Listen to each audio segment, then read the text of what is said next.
السلام علیکم، BBC 11 head lines news کے ساتھ میں ہوں محمد عمر ملک۔ سب سے پہلے نظر ڈالیں گے اب تک کی اہم خبروں پر۔ IMF نے پاکستان سے متعلق کنٹری رپورٹ جاری کر دی، جس میں IMF نے خوراک اور ایندھن کی قیمتوں میں عالمی سطح پر اضافے کو مہنگائی بڑھنے کی اہم وجہ قرار دیتے ہوئے کہا ہے کہ رواں سال پاکستان میں مہنگائی کی شرح 20% رہنے کی توقع ہے۔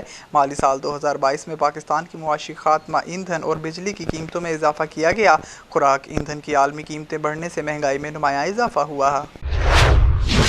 وزارت دفاع نے سابق فوجیوں کی تنظیموں سے لاتعلقی کا اظہار کرتے ہوئے وضاحت کی ہے کہ پاکستان ایکس سروس مین سوسائٹی اور ویٹرنز آف پاکستان سمیت دیگر غیر رجسٹرڈ تنظیموں کا پاک فوج کے ساتھ کوئی تعلق نہیں ہے اور نہ ہی انہیں کام کرنے کی اجازت دی گئی ہے۔ وضاحتی بیان میں کہا گیا ہے کہ وزارت دفاع ایسے افراد کی انجمنوں کی سرگرمیوں کو تسلیم یا ان کی توثیق نہیں کرتی جو سابق فوجیوں کی سوسائٹیوں کے طور پر ہیں یا ہونے کا دعویٰ کرتی ہیں۔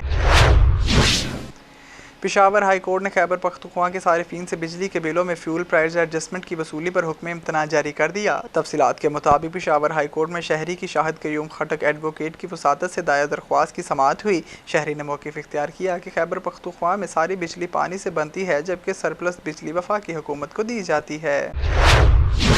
پیٹرولیم مصنوعات کی قیمتوں میں اضافے اور سیلاب و طوفانی بارشوں کے باعث ایشیا کی سپلائی متاثر ہونے کی وجہ سے ایک ہفتے کے دوران 1.31% اضافے کے ساتھ ملک میں سالانہ بنیادوں پر مہنگائی کی شرح 45.5% کی بلند ترین سطح پر پہنچ گئی ہے۔ وفاقی ادارہ شماریات کی جانب سے مہنگائی کے بارے میں جاری کردہ رپورٹ میں بتایا گیا کہ گزشتہ ایک ہفتے کے دوران ملک میں ہفتہ وار مہنگائی کی شرح میں 1.31% کا مزید اضافہ ہو گیا، جبکہ پاکستان میں مہنگائی کی مجموعی شرح 45.5% پر پہنچ گئی ہے۔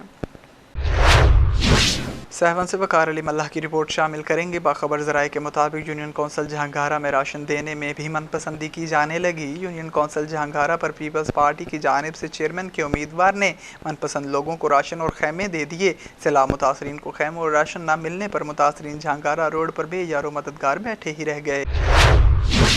سیون سے وقار علی ملہ کی رپورٹ شامل کریں گے۔ منچھر جھیل کے سیلابی پانی میں اضافہ۔ سیلاب کا پانی سابق وزیر اعلیٰ سندھ سید عبداللہ شاہ کے شہر باجارہ میں بھی داخل ہو گیا۔ باجارہ شہر میں سابق وزیر اعلیٰ سندھ سید عبداللہ شاہ پیدا ہوئے تھے۔ باجارہ شہر کے تمام علاقوں میں 2 سے 3 فٹ سیلابی پانی موجود ہے۔ سابق وزیر اعلیٰ سندھ سید عبداللہ شاہ کے شہر باجارہ کا سیون سے زمینی رابطہ منقطع ہو گیا۔ افغانستان کے صوبے ہرات کی مسجد کے دروازے پر زوردار دھماکے میں طالبان کے کٹر حامی اور نامور مذہبی اسکالر مولوی مجیب انصاری اپنے محافظوں اور نمازیوں سمیت شہید ہو گئے۔ الجزیرہ کے مطابق افغانستان کے صوبے ہرات کے شہر گزرگاہ کی مسجد کے دروازے پر اس وقت زوردار دھماکہ ہوا جب معروف مذہبی اسکالر مجیب الرحمان انصاری اپنے محافظوں کے ہمراہ وہاں پہنچے تھے۔ مسجد میں نماز جمعہ کی تیاریاں کی جا رہی تھیں اور نمازیوں کی بڑی تعداد موجود تھی۔ انگلینڈ کرکٹ بورڈ ECB نے دورہ پاکستان کے لیے T20 اسکواڈ کا اعلان کر دیا۔ برطانوی میڈیا کی رپورٹس کے مطابق انگلش ٹیم کی قیادت کے فرائض جوز بٹلر نبھائیں گے، جبکہ اعلان کردہ اسکواڈ میں Moeen Ali, Jordan, Sam Curran, Duckett, Dawson Gleeson, Tom Helm, Will Jacks Malan, Rashid Salt, Olly Stone, Topley Willey, Woakes Luke Wood اور مارک ووڈ شامل ہیں۔